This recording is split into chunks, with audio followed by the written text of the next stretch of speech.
இப்போ இதோட நல்லா வெந்துட்டுங்க. அப்புறம் பட்டாணி எல்லாமே அரை கப்பு. ஊர்லாம் நல்லா ஃப்ரெஷ்ஷாக பட்டாணி இந்த கிடைக்கும். ஃப்ரோசனில் பட்டாணி இருக்கும் பீஸு அது. அப்புறம் காலிஃப்ளவர், மெயினாக வந்து காலிஃப்ளவர் இதையும் போடுங்க.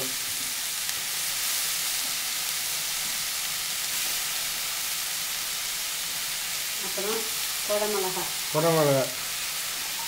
சின்னதாக பண்ணுது. அப்புறம் கேரட்டு, ஒரு பொடியாக நறுக்கின கேரட்டு, உருளைக்கிழங்கு, பீன்ஸு. இதெல்லாம் தேவையே இல்லை. இன்னும் நான் நறுக்கிட்டேன், அதெல்லாம் போடுறேன். மெயினாக போட வேண்டியது பட்டாணி, கேரட்டு, காலிஃப்ளவர்.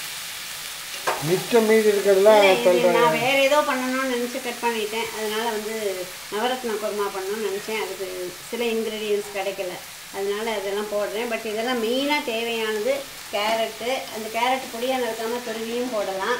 கேரட்டு, காலிஃப்ளவர், பட்டாணி, குடமிளகா இருந்தால் அவ்வளோதான். இது இப்போ என்ன பண்ணணும்? அது நல்லா வதங்கணும்.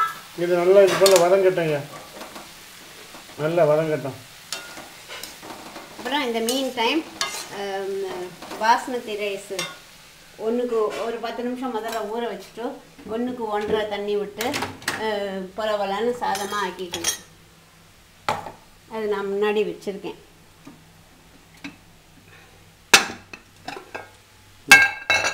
பாஸ்மதி ரைஸ் இதே போல் பொலன்னு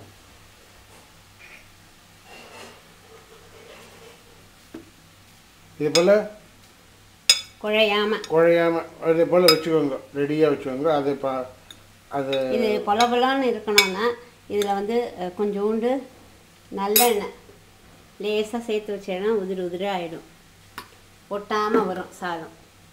இதை முன்னாடி நல்லெண்ணெய் இப்போ தான் சேர்க்கணும், வெளியில் எடுத்தப்பறம் சாதம் ஆனப்புறம் சாதம் உடையாமல் இருக்கிறதுக்காக கொஞ்சம் நல்லெண்ணெய் சேர்த்துடுங்க. இதை வச்சுக்கோங்க. இது வந்து நல்லா ஆறணும். இது ஆறணும், அதுவும் வேகணும்.